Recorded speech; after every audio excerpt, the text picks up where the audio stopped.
आप सभी का स्वागत है हमारे यूट्यूब चैनल पे बीपीएसए क्लासेज, जिसपे हम लोग पढ़ रहे हैं कक्षा 12 का विद्युत धारा चैप्टर नंबर 5। और इस चैप्टर नंबर 5 में हम कई सारे टॉपिक खत्म कर चुके हैं। जैसे हमने पढ़ लिया था पहला विद्युत धारा, धारा घनत्व, उसके बाद अनुगमन वेग, उसके बाद हम लोग पढ़े थे विद्युत धारा और अनुगमन वेग में संबंध। इसी क्रम में जो अगला टॉपिक हमारा है अनुगमन वेग का विद्युत क्षेत्र पर निर्भरता। टॉपिक है हमारा अनुगमन वेग की विद्युत क्षेत्र पर निर्भरता। जो अनुगमन वेग है वो विद्युत क्षेत्र पर डिपेंड करता है और क्या उसकी निर्भरता होता है, आज हम उसको देखेंगे। ठीक है, ये एग्जाम के लिए बहुत ही महत्वपूर्ण टॉपिक है, तो आप इसको अच्छे से पढ़ें। आइए देखते हैं हम लोग अनुगमन वेग की विद्युत क्षेत्र पर निर्भरता। जैसे हमने आपको बताया था कोई चालक है, मान लेते हैं कोई चालक है, इसका परिच्छेद क्षेत्रफल कैपिटल ए। एक हमारे पास चालक है जिसका परिच्छेद क्षेत्रफल कैपिटल एल है, कैपिटल ए, तथा इसकी जो लंबाई है, इस चालक की जो लंबाई है कितनी है, स्मॉल एल है, और इसका जो परिच्छेद क्षेत्रफल है कितना मान लेते हैं, ए। हम जैसे ही क्या करते हैं कि इस चालक को एक बैटरी से जोड़ देते हैं, और बैटरी से जोड़ेंगे तो यहाँ से क्या होगा, भी वोल्ट का हम लोग विभवांतर लगाते हैं। जैसे ही हम लोग भी वोल्ट का विभवांतर लगाएंगे तो इसमें विद्युत धारा क्या होगी, प्रवाहित हो जाएगी, और इसके सिरों पर विद्युत क्षेत्र की तीव्रता उत्पन्न होगी। और इसमें क्या होते हैं, मुक्त इलेक्ट्रॉन होते हैं। क्या होते हैं, मुक्त इलेक्ट्रॉन। जब तक इस पे विद्युत क्षेत्र नहीं लगा होता है, जैसे अभी तक हम विद्युत क्षेत्र नहीं लगाए हैं, तो ये मुक्त इलेक्ट्रॉन क्या करते हैं, ये इधर उधर क्या करते हैं, गति करते हैं, अति उच्च वेग से गति करते हैं। और इनकी इस वेग को हम लोग क्या कहते हैं, ऊष्मीय वेग या तापीय वेग कहते हैं। कब तक, जब तक इसके सिरों पर विद्युत क्षेत्र नहीं लगा है तब तक। जैसे ही हम क्या करेंगे, विद्युत क्षेत्र लगा देंगे, तो इलेक्ट्रॉन क्या करते हैं, एक दूसरे से बार बार क्या करते हैं, जो इलेक्ट्रॉन होते हैं, जैसे विद्युत क्षेत्र हम इस पर लगाएंगे तो जो मुक्त इलेक्ट्रॉन होते हैं, वो जो अगर मुक्त इलेक्ट्रॉन होते हैं तो वो क्या करते हैं कि धन आयनों से बार बार क्या होते हैं, टकराते हैं। जब धन आयनों से टकराते हैं बार बार, तो दो क्रमागत दो टकरों के बीच की समय जो लगता है उसे क्या कहते हैं, श्रांति काल। तो जैसे हम लोग विद्युत क्षेत्र इसके सिरों पर लगाएंगे तो इलेक्ट्रॉन तेजी से क्या करेंगे, एक दूसरे से अपने आप को समायोजित करेंगे, और जब समायोजित करेंगे तो उसमें टक्कर होंगे। तो क्रमागत दो टक्करों के बीच की दूरी को, समय को क्या कहते हैं, श्रांति काल कहते हैं। और जैसे ही विद्युत क्षेत्र लगाएंगे तो श्रांति काल में ही उतने ही समय में जो इलेक्ट्रॉन है, इलेक्ट्रॉनों पर एक विद्युत क्षेत्र के कारण बल आरोपित होगा, और बल आरोपित होने के से क्या होगा कि इलेक्ट्रॉन जो होंगे त्वरित हो जाएंगे। जैसे विद्युत क्षेत्र लगेगा, इलेक्ट्रॉन इधर की तरफ है, विद्युत क्षेत्र के कारण इलेक्ट्रॉन पर क्या होगा, बल लगेगा, और इलेक्ट्रॉन क्या हो जाएंगे, त्वरित हो जाएंगे। कितने समय में, तो श्रांति काल टाउ समय में, टाउ समय में ही क्या हो जाएंगे, इलेक्ट्रॉन त्वरित हो जाएंगे, और त्वरित होकर के एक निश्चित वेग से क्या होते हैं, आगे की तरफ बढ़ने लगते हैं, जिसे हम लोग अनुगमन वेग कहते हैं। ये हमने पढ़ लिया था। आगे देखते हैं कि क्या होता है। एक चालक जिसकी लंबाई कितनी है, स्मॉल ए, और परिच्छेद क्षेत्रफल कैपिटल ए है। जब यहाँ से हम लोग भी वोल्ट का बैटरी से भी वोल्ट का विभवांतर लगाते हैं तो चालक के सिरों पर विद्युत क्षेत्र की तीव्रता ई उत्पन्न होती है। ठीक है, तो ये आप लोग लिख लीजिएगा कि चालक के सिरों पर क्या होती है, विद्युत क्षेत्र की तीव्रता ई उत्पन्न होती है। अब लिखेंगे हम लोग विद्युत क्षेत्र के कारण, विद्युत क्षेत्र के कारण इलेक्ट्रॉनों पर, जो मुक्त इलेक्ट्रॉन होते हैं, इस पर एक बल आरोपित होता है। ये जो मुक्त इलेक्ट्रॉन दिखाई दे रहे हैं, विद्युत क्षेत्र के कारण क्या होता है, एक बल आरोपित होता है। तो लिखेंगे विद्युत क्षेत्र के कारण मुक्त इलेक्ट्रॉनों पर, मुक्त इलेक्ट्रॉनों पर एक बल आरोपित होता है, आरोपित होता है जिससे मुक्त इलेक्ट्रॉन क्या होंगे, त्वरित होंगे। जैसे ही बल लगेगा तो मुक्त इलेक्ट्रॉन क्या होंगे, त्वरित हो जाएंगे। तो जिससे इलेक्ट्रॉन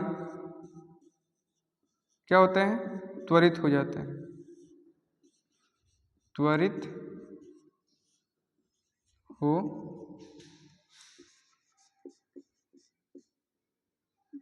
जाते हैं और टाउ समय में, टाउ समय यानी कि श्रांति काल में, श्रांति काल, टाउ समय में एक निश्चित वेग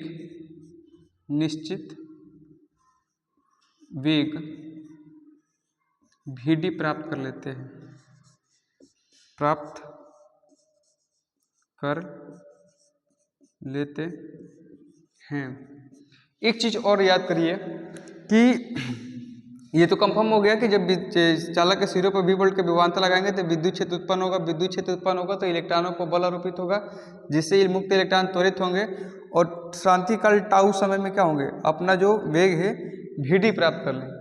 अच्छा, टाउ समय में अपना जो टाउ समय जैसे लगेगा तो इनकी वेग क्या हो जाएगा, VD। इसके पहले इसका वेग क्या होगा, तो ध्यान से देखिए, जब विद्युत क्षेत्र इसमें नहीं लगेगा, जब तक इसके सिरों पर विद्युत क्षेत्र नहीं होगा तो जो इलेक्ट्रॉन होते हैं वो इधर उधर क्या करते हैं, गति करते हैं एक निश्चित वेग से और धन आयनों से बार बार टकराते हैं, जिससे उनकी दिशा क्या होती है, बदलती रहती है और उस समय इलेक्ट्रॉनों को जो औसत वेग होता है वो क्या होता है, 0। इसका मतलब इन इलेक्ट्रॉनों का प्रारंभिक वेग क्या था, 0 था। और जैसे ही हमने क्या कर दिया, विद्युत क्षेत्र लगा दिया तो टाउ समय पश्चात इनकी वेग क्या हो गई, अब VD हो गई। ठीक है ना। तो यहां से हम लिख सकते हैं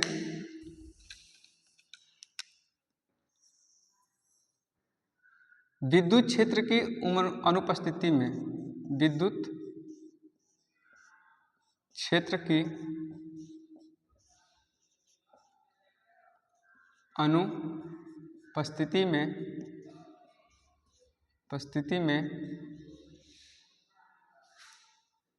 इलेक्ट्रॉनों का औसत वेग क्या होता है, 0 होता है, 0 होता है। क्यों 0 होता है, क्योंकि धन आयनों से बार बार टकराएंगे, जिससे उनकी दिशा में क्या होता है, परिवर्तन होता है, और दिशा परिवर्तन होगा तो उनके वेग, उनका औसत वेग क्या हो जाएगा, 0। तो यहाँ से इलेक्ट्रॉनों का औसत वेग क्या होता है, 0। इसका मतलब प्रारंभिक वेग U बराबर क्या हो जाएगा, 0। और टाउ समय पश्चात, यानी कि समय कितना लग रहा है, टाउ समय हमारा T कितना हो गया, T = टाउ, और अंतिम वेग भी कितना वेग प्राप्त कर लेते हैं, तो VD वेग प्राप्त कर लेते हैं। तो यहाँ से कितना हो जाएगा, अंतिम वेग VD। तो गति के प्रथम नियम से,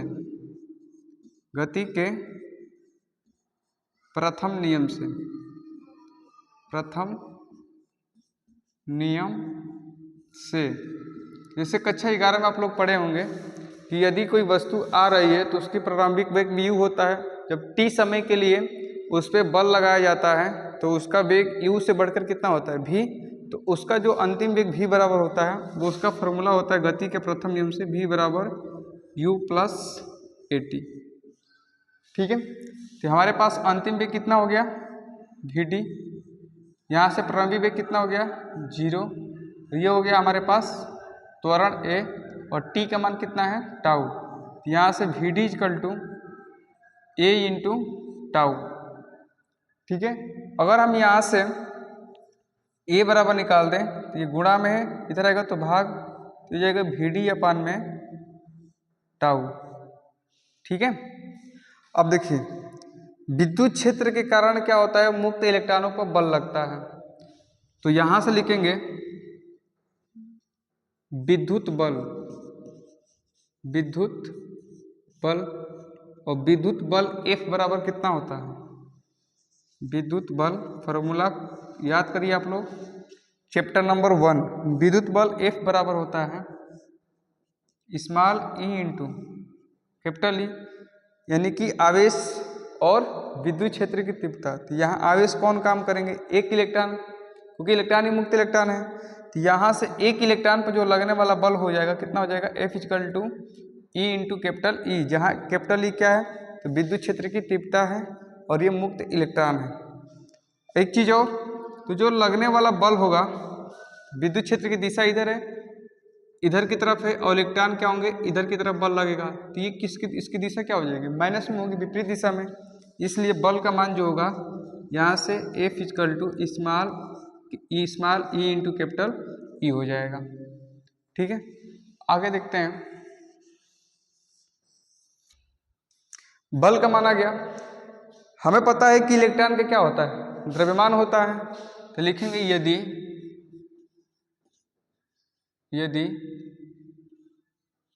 इलेक्ट्रॉन का द्रव्यमान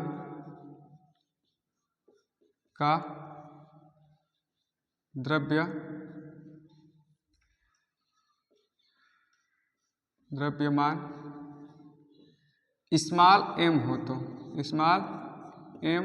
हो तो हमने मान लेते हैं कि जो एक इलेक्ट्रॉन होता है उसका द्रव्यमान कितना है m, और इलेक्ट्रॉन का मान m हमने मान दिया है।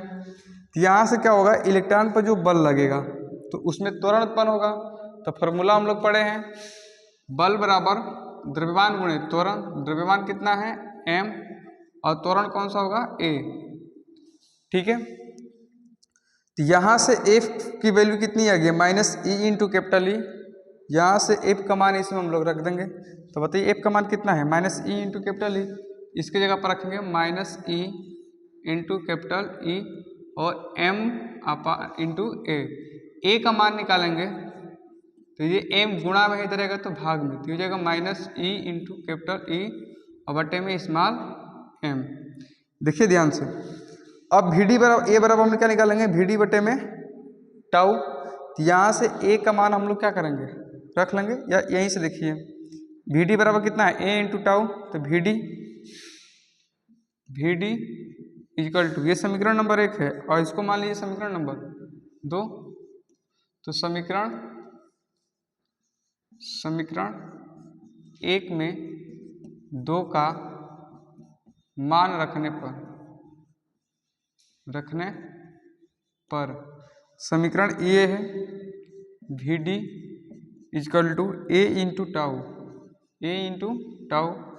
VD इक्वल टू A की वैल्यू कितनी है माइनस ई कैपिटल ई अपान में m और इंटू टाउ।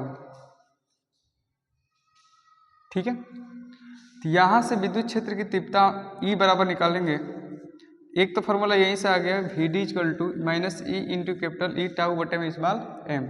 ये दूसरा हम लोग यहाँ से E की वैल्यू निकालते हैं, ये भाग में है आएगा तो गुणा में, तो ये हो जाएगा VD इंटू स्मॉल m अपान में, ये दोनों भाग गुणा में इधर आएंगे तो भाग में, तो ये को माइनस ई इंटू टाउ।